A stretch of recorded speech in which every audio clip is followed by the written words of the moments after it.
who's ready for some great presentations this morning? So we have a special treat. Producer, actor, movie maker Hans Hernke is with us. So he hasn't presented with us though. We supported the last film that he did. right. We went to come see the premiere over at the Enzion. Yeah, so another plan from outer space was world premiere here. The East Coast world premiere was here back in August. Yeah. Hans, is that right? Yeah. And so, we supported that, and it was a great experience. So Hans is actually in town filming another movie called Todd, and we just happened to luck out and catch him while he's still in town. So he's going to give us some backstory on that and his experience in the film business, production, and all of that great stuff. So does that sound good? That's awesome, right?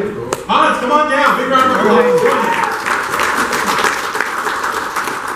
Are you taking a picture of the banana? So Hans, welcome. Thank you. We are all set. 6 minutes on the clock for you, sir. Oh man, the pressure's on. Good morning, everybody. Good morning. How you doing?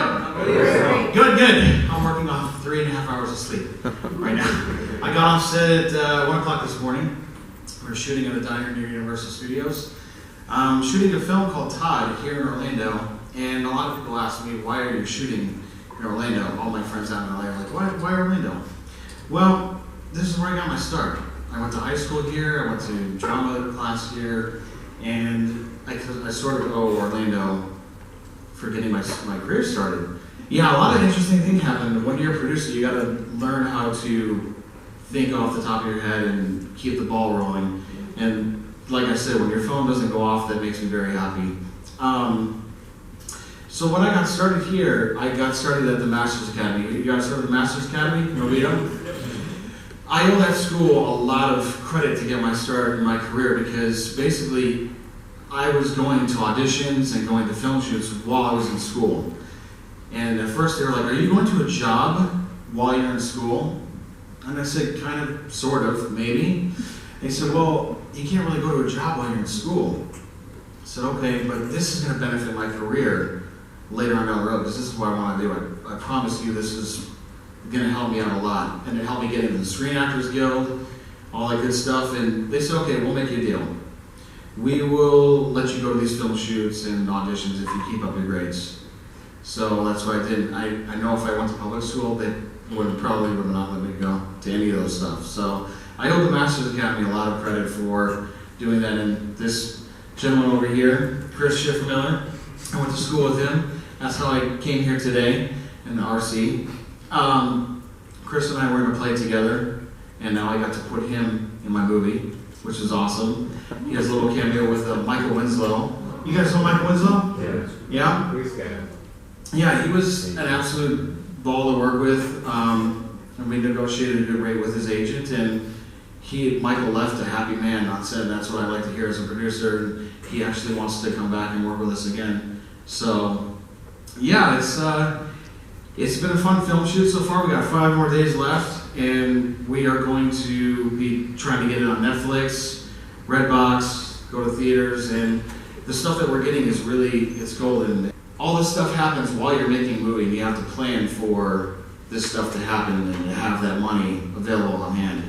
And there's some points where we don't have that money available. You have to reach out to people and say, hey, this is what I want to do. I can offer you this. And one of the incentives that I find when I raise money for films is I say, hey, I'll get you a role in the film. I'll get you a point in the back end so you can make some money.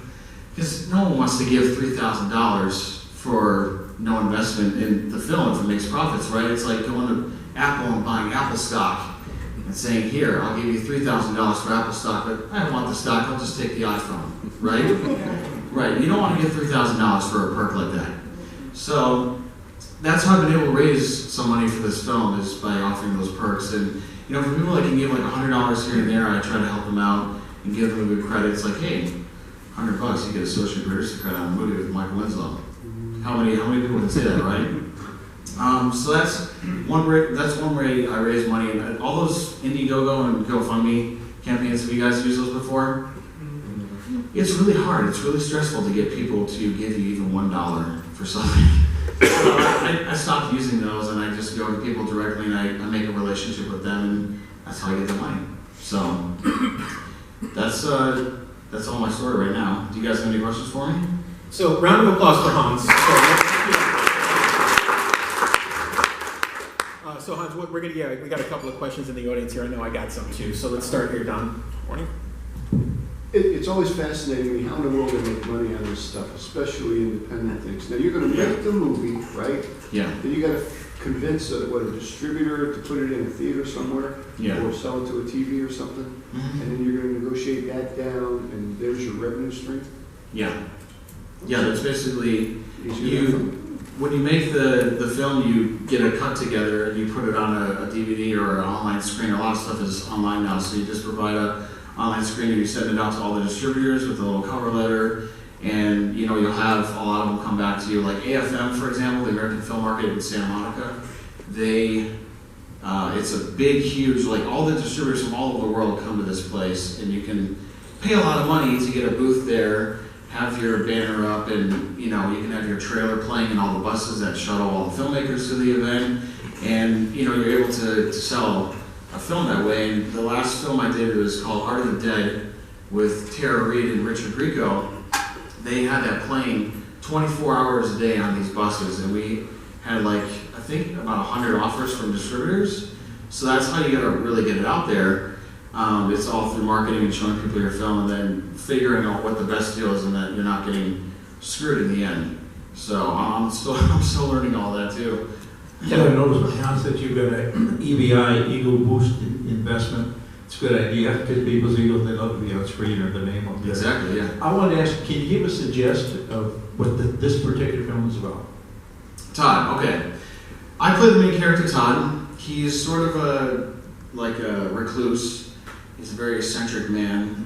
I've never played one of these characters before, so do you guys see the movie 1 Hour Photo with Ron Williams, where it's really creepy in that movie? I sort of use that character as my inspiration behind this one. But I don't want to duplicate his performance, I kind of pulled some inspiration from it.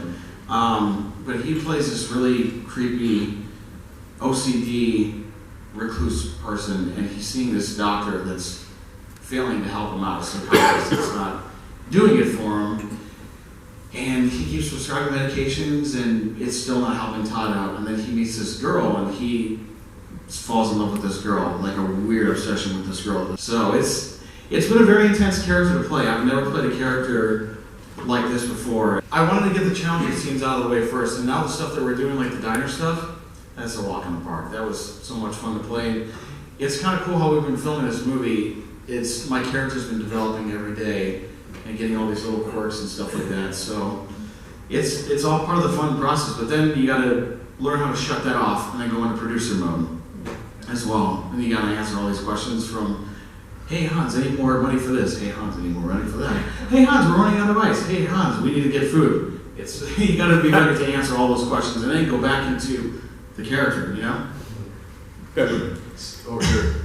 Hey Hans. So, a lot of people in business have people they look up to, or role models, or people they try to emulate and learn from. Do you have anybody in particular that you have learned a lot about being a producer from? Any? Yeah, absolutely. One of the films that got me into filmmaking was Titanic. You all saw Titanic, right? Yeah. Yes.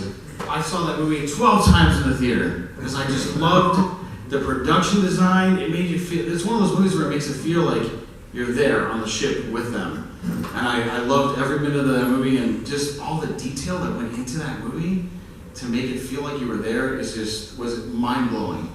And that's what got me inspired to become a filmmaker. It's like, I want to make stories and I want to make characters like that, where people are drawn in, they're sucked away for 2 hours, 3 hours, and they're in my story and they're a part of it. And so James Cameron's one of them. I love Johnny Depp, Pirates of the Caribbean. Those movies are awesome. You guys all see all 5 Pirates movies? Or maybe one of them? 2 of them, 3 of them. I worked on number 3, which was a dream come true for me. I was a Flying Dutchman on Davy Jones's ship.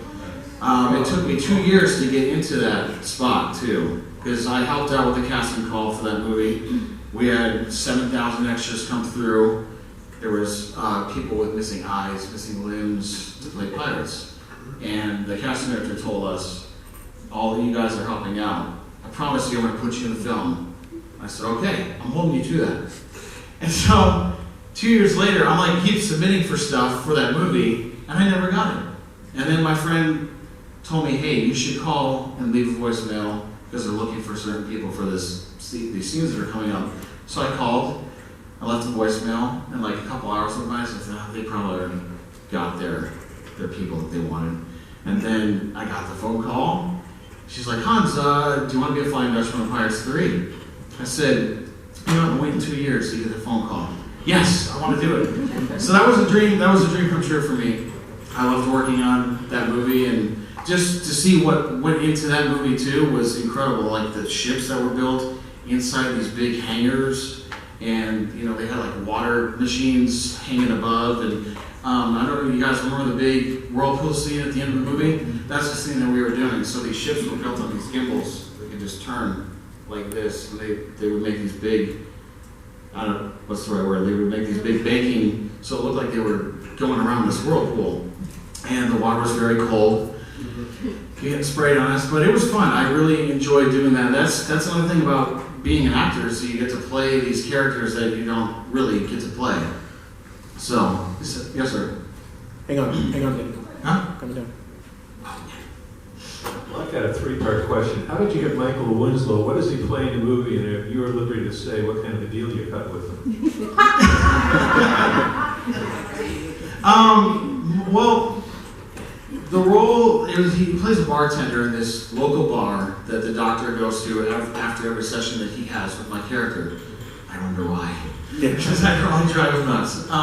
But he goes to this bar, and Michael Winslow is like the local bartender, and everybody knows who he is, and he knows all of his customers. He knows exactly what the guy wants to drink. So we said, hey, we should get a name for that role, just so we can pay him for one day, shoot all the scenes out, and then he'll be attached to the movie, and then everybody's like, oh, I want to see the movie because of Michael Winslow.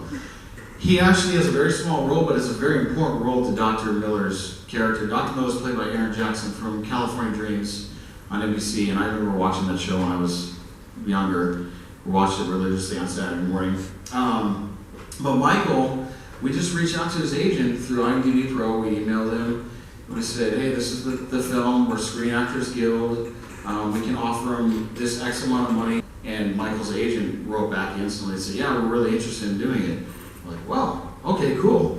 So we worked out the deal with him, and it was a lot of negotiating. Like somebody had to go pick him up. He had to bring his own wardrobe. That was a whole malfunction that morning. We had an Uber pick him up, and on his way to set, the Uber driver didn't speak English, and he kept telling the Uber driver, hey, stop, turn around, my wardrobe's at my house. And he kept going to set. So Michael showed up to set without his clothes that he needed for the scene. So then we sent a PA back to his house to go pick up the clothes, and nobody was answering the door. And then Michael said, I'm going to come with you guys. So Michael went with somebody to go back into his house. And then Michael came back, and during that time, there's so much delay. We're like, what are we going to shoot? We need to shoot something, because we need to be out of this bar by 12 in the afternoon. And it was already like 10 o'clock. I'm like, oh my God. So we started shooting scenes without Michael. And then when Michael came back, we had everything all ready to go. And Michael and Aaron just banged out 3 scenes, and we were out of there by noon. It's a lot of pressure.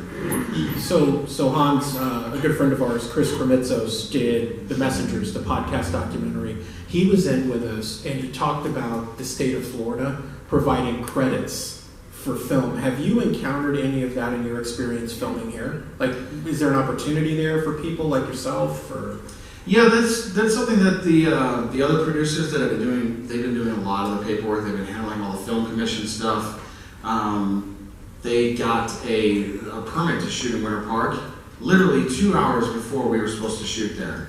That's nerve-wracking because you have people showing up to set. So we did a lot of work with the film commission, and the film commission really pumped it out, and they were expediting the process for us, because normally it takes a while to apply and get the permit. Then you have to have all these companies or all these departments sign off on it. Then you have to go down to the street that you're filming on, go to all the businesses and tell them, hey, this is what we're doing. And we got the permit within 2 hours. So the Film Commission is also working out the tax returns with us too. I think what we have to do is give them the receipts that we're spending and things like that. I've been told different things. It's like if you go buy something, then you automatically get your discount. That's your rebate.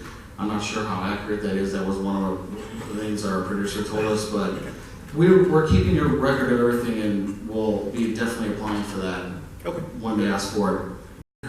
Yes. Come to the premiere. When we have the premiere for Todd, put the word out about it. Come out, support the filmmakers that made it. We have a lot of local Orlando talent from Full Sail and from UF that came down, and just keep spreading the word about the movie. Once it starts getting on social media, I'm sure RC will be posting about stuff, and you guys are more than welcome to come to the next premiere. We're either going to have it at the Anzian again or somewhere at the theater downtown is what the plan is. And from the start of the production to the very end, I think it'll probably be next year when that's going to happen, because they're going to take a week off and then they're going to start editing this movie like very, very quickly. And then you got the post stuff. You have to worry about the sound, the color, all that, the music and all that. And then it usually takes another 6 months to a year to complete. Okay. Yeah. Do you have something? Well, I just wanted to answer Carlos's, just go to a school that does like Ringling or Full Sail or whatever, and just do a proposal to a class, right? And say, I'll pay the students so much, make it a class project, and they bring their own equipment, they bring all their own stuff. Yeah, and there's Full Sail has like Facebook group message or pages that you can put notices out. This is what you're looking for. This is what you can pay, and that's how we found some of the crew for our movie. It was just through putting it out on social media, which is like a huge part of the industry now. So, Big round of applause for Hans.